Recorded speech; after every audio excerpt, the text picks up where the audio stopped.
Education in Afghanistan. Today, the sound of children reciting their lessons echoes throughout this country.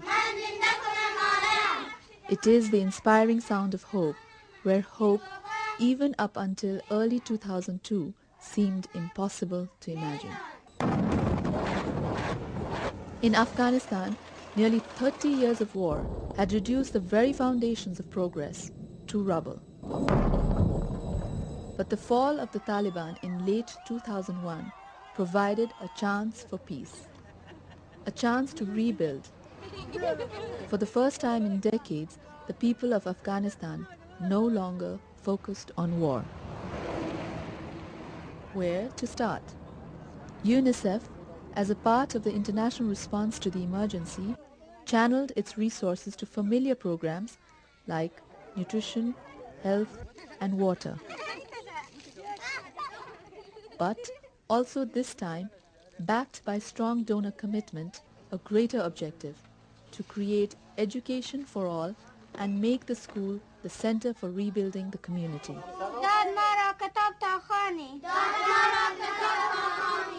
This was especially true for the girls and women of Afghanistan, for so many years cast aside and denied their right to learn and teach. It's crucial to educate girls because it makes such a difference, not only for that girl when she becomes a woman, she'll be healthier, for her children, because we know that the children of a woman who has received just basic education, those children are more likely to be healthy, less likely to die before the age of 5, and she's more likely to be able to make choices about her life, be less a victim and more someone able to control her own life. In early 2002, UNICEF began carrying out a massive supply and logistics operation in close cooperation with the Afghan government. The challenge: to bring 1.5 million children back to school by March 2002. 6,000 metric tons of classroom materials were packed and delivered across the country, sometimes over inhospitable terrain.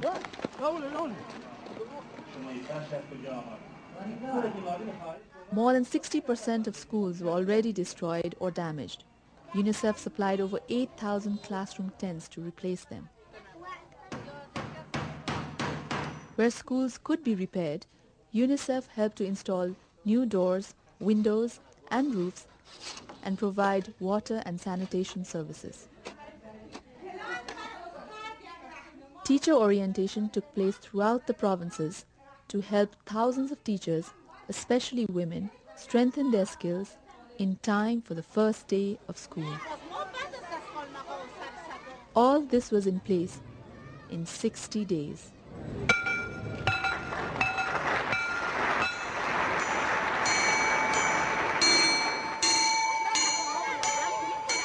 On March 23, 2002, schools across Afghanistan opened their doors to boys and girls alike.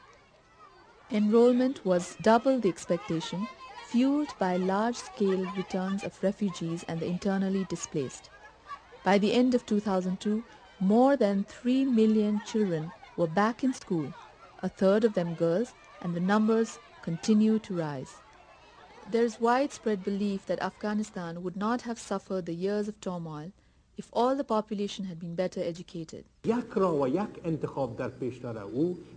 is only one way to choose: education.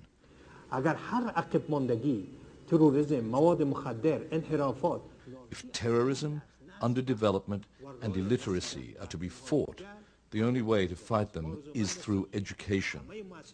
I would like the international donor agencies and organizations to help strengthen the education system here. Education creates a framework for economic growth and lets new generations contribute to their country's development. It is about nation building. It's one of the unifying forces in Afghanistan. That's a common ground on which everyone agrees. It's about employment for women. It's one of the largest employment programs that was undertaken just after the Taliban left. It employed about 75,000 teachers, people, Afghans. Education also empowers. Girl students are taking control of their life and are on their way to becoming healthy mothers.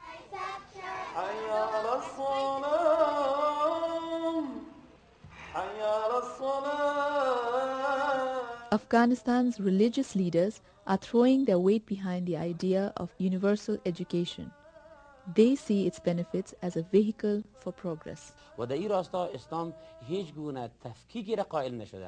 is no such thing in Islam as a different education for boys and girls. Knowledge should be accessible to both boys and for girls, men and women. Within the laws of Islam, both boys and girls should be fully educated to function within the society.